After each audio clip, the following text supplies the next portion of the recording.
First of all, I'd like to congratulate the Finance Minister, Honorable Kasaija, and the Excellency for giving a good boost for manufacturing locally and adding value. So I think most of this contents of local value addition is encouraged in this budget by basically giving taxes of 35% on imported goods. I think that was basic my take.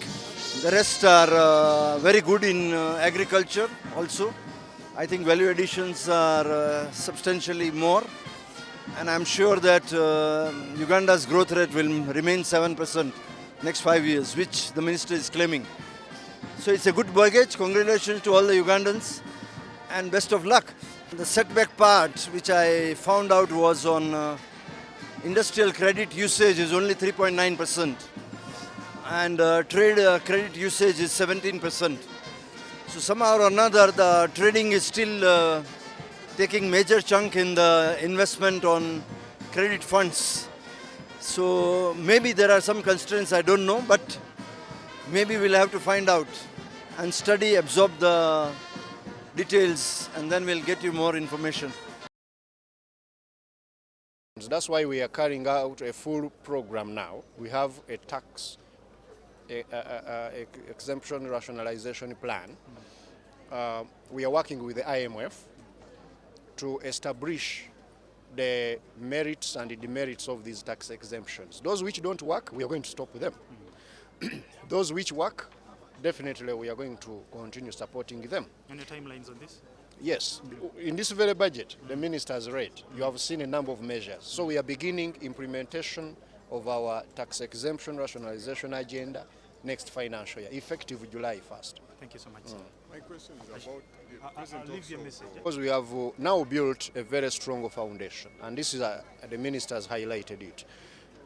In yesteryears, we had very many challenges affecting economic activities.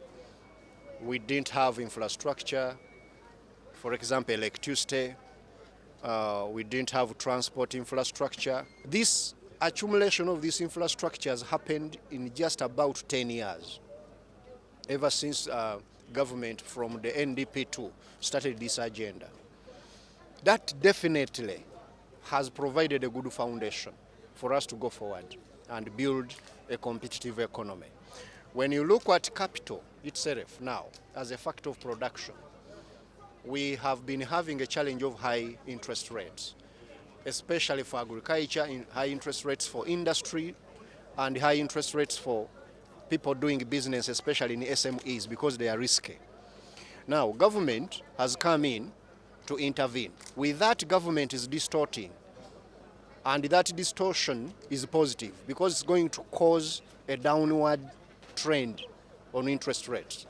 And also, it's providing now access to this affordable and patient capital. So, when the president says we can now almost jumpstart this economy and it takes off in a short time, is not basing on utopia, is now basing on that trend he knows very well when he took power 37 years ago and where we are now. He has told us we have achieved minimum recovery. Now we want to engage in industrialization. And that's why I'm so happy that he has insisted now on this message. To all our leaders, all my colleagues, the bureaucrats in government, the private sector people out there, even if clergy or traditional leaders, average Ugandans, for all of us to understand there is no way you can develop a country by doing more of what you have done before. Countries are developed by industrialization and modernization of activities that people are engaged in. How are people spending their lives? We must modernize services, we must modernize businesses, we must modernize the homesteads, and this is now the agenda government is on. So I want to tell you, in the next, like the president has said, in the next 5 years coming, let us compare notes. Uganda will be at another level. If you listen to that budget very well, it has 2.7 trillion shillings going into value addition areas. areas of adding value to our products, but also areas of supporting the entire value chain. Because you can't just invest all the money, for example, at the end value of adding value. We are getting the entire value chain. Like for coffee, we are supporting it from research to the market. For livestock, the same. We are going to be able to achieve that by having a holistic approach to it. And there are now substantial money going towards. I want to challenge any Ugandan who has been following budgets for many years to go and check every word the minister has said now has money allocated to it, except those which are policy issues. He tells you we are going to support PDM, there is 1 trillion shillings. On that. That money of PDM, by the way, we got it from the budget itself last year, and now we are multiplying it every year. We never borrowed even a coin. He has talked of supporting industrialists.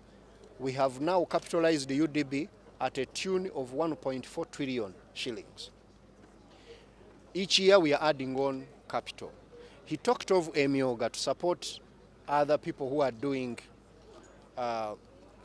small businesses, the average Ugandans. We are now adding 100 billion shillings every year on Emyoga. He has talked of the minister that we are going to be doing more exports.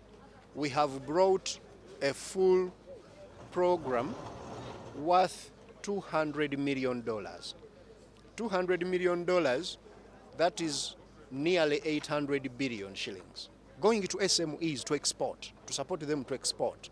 So in other words, what I'm saying, the budget now, whatever you hear in words, is reflected in terms of allocative efficiency.